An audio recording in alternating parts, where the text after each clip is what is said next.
y ellos no pudieron velar, se quedaron dormidos en ese momento, dejando al Señor en soledad, ¿sí?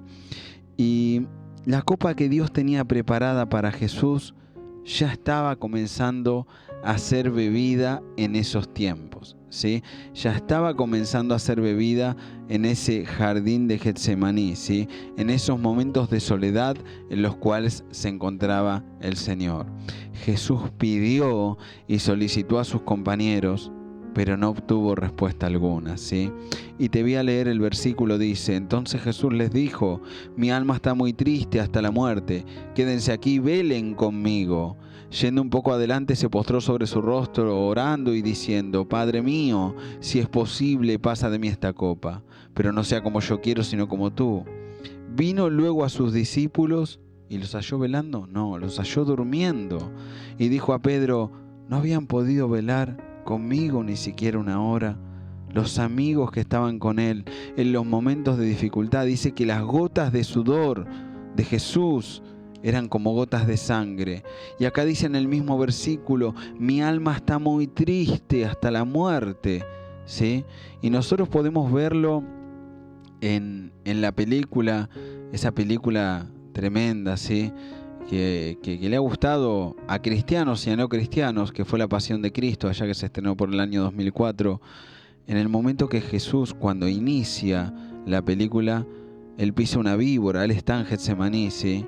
Él pisa una víbora en un simbolismo de una victoria sobre Satanás. ¿Y él cómo está?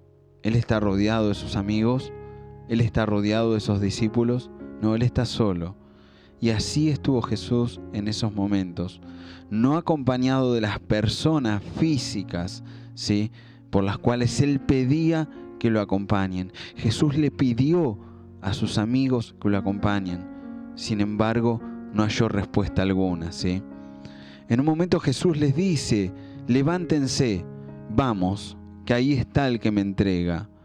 Mucha gente entre los que se encontraban Judas era el entregador, a cambio de unas 30 mugrosas piezas de plata. Ellos se hicieron presentes, gente con espadas y palos, que venían de parte de los principales sacerdotes y vinieron a la captura de Jesús. Aquellos que procuraban hace rato darle muerte al Señor. Y en el momento en el cual a Jesús lo capturan, luego de que Pedro saque una espada y lastime a un siervo del sumo sacerdote cortándole la oreja, todos los discípulos huyen. En el momento que a Jesús lo capturaron, todos los discípulos se van corriendo, fueron dispersados, ninguno se quedó a pelear por su Señor. Los discípulos que caminaron con Jesús y fueron testigos de milagros sobrenaturales jamás vistos, convivieron con Jesús durante mucho tiempo, pero en esos momentos de dificultad de su Señor se encontraban huyendo, dejando a su Señor solo, a merced de aquellos que habían venido a capturarlo. Solo uno se animó a seguir la situación de lejos, sin que lo vieran, el cual fue Pedro, ¿sí? Pero en el momento que Jesús es llevado ante los sacerdotes a comparecer delante de ellos, los cuales los querían acusar a Jesús con falsedades y con mentiras, ¿sí?, Pedro seguía desde lejos con su vista lo que iba a acontecer. Pero en esos momentos, a Pedro, que era el único que seguía de lejos la situación, lo reconocieron como uno de los amigos de Jesús y comenzaron a acusarle y comenzaron a señalarlo, por lo cual Pedro niega conocer a Jesús. No bastaba pasar para Jesús ese momento tremendo de falsas acusaciones, sino que tuvo también que experimentar y vivir el abandono de sus amigos y aún más la negación de uno de ellos, el cual, como te contaba recién, fue Pedro. La cruz para Jesús comenzó mucho antes del castigo propiamente dicho que recibió y de cargar su propia cruz, que luego fue acompañado por Simón de Cirene en esa peregrinación hacia el Monte de la Calavera. La cruz para Jesús comenzó en esos momentos en Getsemaní, donde la soledad parecía ser la única compañía que tenía nuestro Señor. Jesús aún así nunca dejó de hablar con el Padre. Él siempre supo que el Padre estaba con él. Cuando Pedro le corta la oreja a Malco, que era un siervo del sumo sacerdote, y Jesús en un acto de misericordia le sana su oreja a un rival, a un adversario, a alguien que le vino a capturar. Así que tengamos la mirada puesta en cuán misericordioso fue el Señor aún con sus enemigos. En esos momentos le dice: guarda tu espada, porque el que si sacás la espada morirás, le dice a Pedro. Y le dice: ¿acaso no crees que puedo pedir a mi Padre más de 12 legiones de ángeles y Él las mandaría? Pero ¿cómo acontecería si no lo que está escrito?, le dice a Pedro. Jesús sabía que en un chasquido de dedos clamaba a Dios y ahí se transformaba la situación en un desastre. Pero nosotros hoy no estaríamos aquí. Como te decía recién, Jesús fue obediente hasta el último clavo que traspasaron sus manos y sus pies. Él no se negó, Él se entregó por vos y se entregó por mí, cuando nosotros no lo merecíamos en absoluto. Ahí está la gracia y la misericordia de Dios.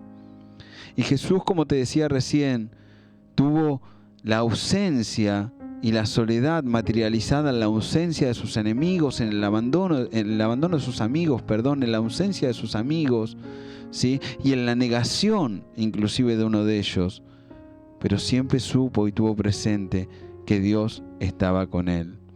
Aún en la cruz, cuando dice Jesús: Padre, ¿por qué me has abandonado?, instantes luego no prosiguió diciendo: bueno, voy a terminar esto solo, ya está. No, sino que siguió hablando con Dios diciéndole: en tus manos encomiendo mi espíritu.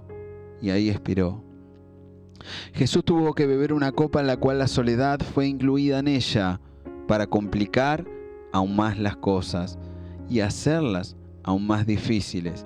Y voy también a la película La Pasión de Cristo, cuando Él está siendo azotado por los verdugos romanos y se pasa la figura de Satanás cargando un bebé en brazos, un niño pequeño, y lo miran y se ríen. Podemos hacer una paráfrasis de lo que significa ese mensaje: mirá, yo estoy cuidando de mi hijo y vos estás solo. Así que entendamos que Jesús pasó esos momentos en soledad, una soledad que había llegado para aún complicar más las cosas. Jesús estaba rodeado de personas, pero a la vez estaba transitando momentos de soledad. Jesús pidió a sus amigos que velen con Él, y sin embargo la respuesta que recibió fue nada. Fue que ellos se encontraran durmiendo. Fue que ellos no pudieran velar con Él ni siquiera una hora. Y tal vez te sucedió, como te decía, cuando analizábamos la meditación de Elías. Tal vez cada uno está en la suya y no están en estos momentos donde lo necesitas. Pero habrá momentos en nuestra vida, cuando tengamos dificultades, que tocará atravesarlos en soledad. Habrá momentos en nuestra vida que serán momentos difíciles y tocará atravesarlo en soledad. Quizás estás esperando ese mensaje de WhatsApp que nunca va a llegar. Quizás esa visita a tu casa que nunca se va a producir. Quizás ese consejo que parece no llegar nunca. La enseñanza que nos deja la soledad de Jesús, esa soledad que nació en Getsemaní, es que Él nunca dejó de hablar con Dios, como te decía al principio de esta meditación. Lo hizo en Getsemaní ante la soledad de sus amigos. Lo hizo en la cruz cuando les dijo: Padre, perdónalos porque ellos no saben lo que hacen. Y lo hizo en sus últimos momentos, cuando encomendó su espíritu a Dios y expiró.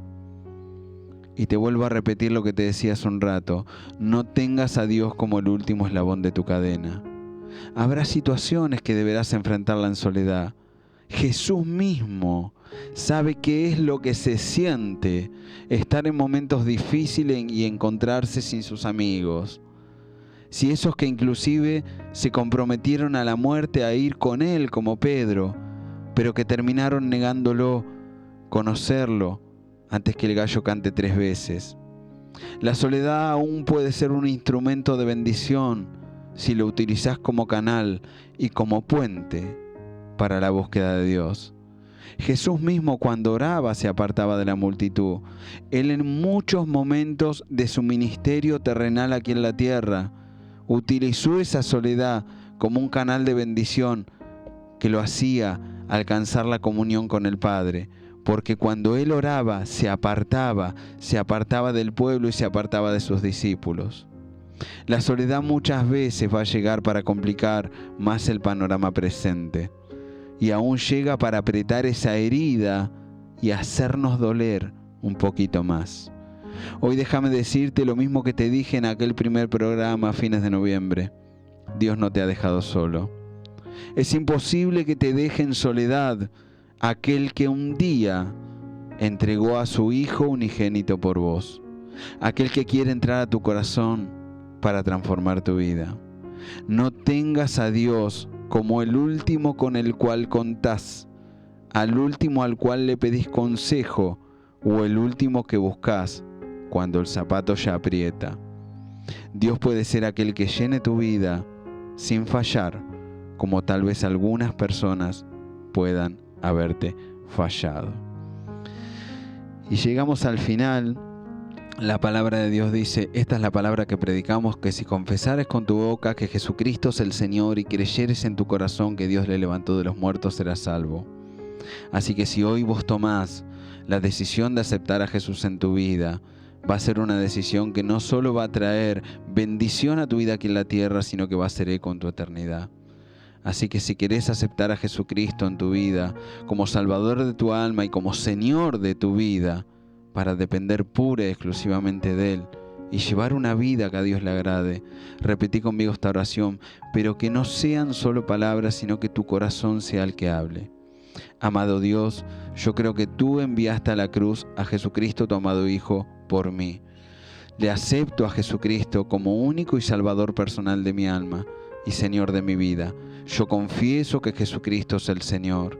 Te pido que me limpies, mi amado Dios, con tu preciosa sangre, la sangre de tu Hijo, con la cual hemos sido rociados. Te pido conocerte cada día un poco más para vivir haciendo tu voluntad y que tú escribas mi nombre en el libro de la vida. En el nombre de Jesús. Amén. Si has tomado esta decisión, como te decía recién, hay fiesta en los cielos. La palabra de Dios dice que si un pastor tiene 100 ovejas y pierde una, dejará las 99 ovejas e irá por esa oveja que se ha perdido. Y se regocijará y se gozará más por esa oveja perdida que ha encontrado que por las 99 que no se perdieron. Si hoy te dejaste encontrar, sos esa oveja que se dejó encontrar por Jesús, hay fiesta en el cielo y hay una transformación. Hoy es el preámbulo de una transformación que se viene para tu vida. Quiero agradecer a quien auspicia este programa, la librería Alto y Sublime. Alto y Sublime es una librería que desde aquí de San Antonio de Padua hace envíos a todo el país a través de correo argentino. Podés conocer los productos de la librería Alto y Sublime en el Instagram como librería Alto y Sublime, también en TikTok, en Facebook también. Y podés comprar a través de su página web altoysublime.mitiendanube.com. Biblias, libros, tenés remeras, tenés tazas, tenés productos térmicos y todo producto y artículo que te imagines y que glorifica a nuestro Señor. Si te gusta este tipo de contenido, podés seguirme en TikTok, podés buscarme como Migue86. También tenemos un Instagram que se llama La Última Cena 77. También estamos subiendo los cortes a modo de podcast en Spotify. Podés buscar como La Última Cena, tiene un logo de un micrófono. Y si te interesa conseguir mis libros, podés ingresar a la web Alto y Sublime de la librería Alto y Sublime o bien a la editorial Tinta Libre, tintalibre.com. Hasta aquí llegamos. Acordate, desde ahora en más vamos a estar los miércoles a las 22 y como te decía, y espero que ya sea un eslogan ideal para cortar la semana con un mensaje de nuestro Padre. Te bendigo desde ahí, desde donde estás. Espero te sumes, te suscribas al canal de YouTube y que tengas un excelente resto de la semana por delante en el nombre de Jesucristo. Amén.